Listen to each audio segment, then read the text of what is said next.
Hello viewers, welcome to Sri Ambika's Kitchen. இன்றைக்கி நம்ம முட்டை பணியார ரெசிபி பார்க்க போகிறோம். அதுக்கு தேவையான இன்க்ரீடியன்ஸ்: 1/4 கப்பு பொட்டுக்கடலை, தேங்காய், பூண்டு, வெங்காயம், பட்டை, கிராம்பு, முட்டை, கருவேப்பிலை, கொத்தமல்லி. பட்டை, கிராம்பு மிக்ஸி ஜாரில் போட்டுட்டு, பூண்டு, பச்சை மிளகாய், பொட்டுக்கடலை,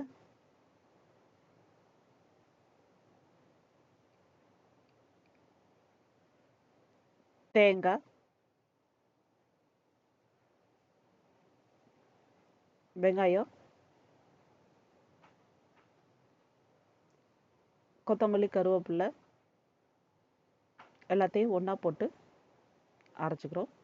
மஞ்சத்தூள், தேவையான அளவு சால்ட்டு அதையும் போட்டு நம்ம நல்லா அரைச்சிக்கலாம்.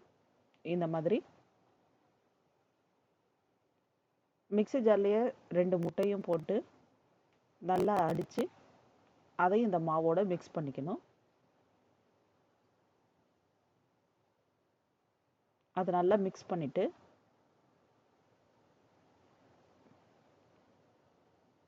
பணியார குழியில் எண்ணெய் விட்டு இந்த மிக்ஸை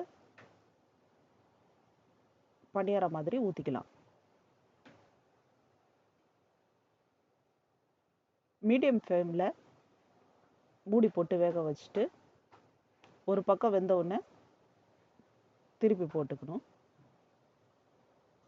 இப்போ இன்ஸ்டண்ட்டாக ஒரு பணியார நமக்கு ரெடி ஆயிடுச்சு. இது ஹெல்த்தியாகவும் இருக்கும். இந்த ரெசிபி பிடிச்சிருந்தா லைக் பண்ணுங்கள், ஷேர் பண்ணுங்கள், மறக்காமல் சப்ஸ்கிரைப் பண்ணுங்கள். தேங்க்யூ ஃபார் வாட்சிங்.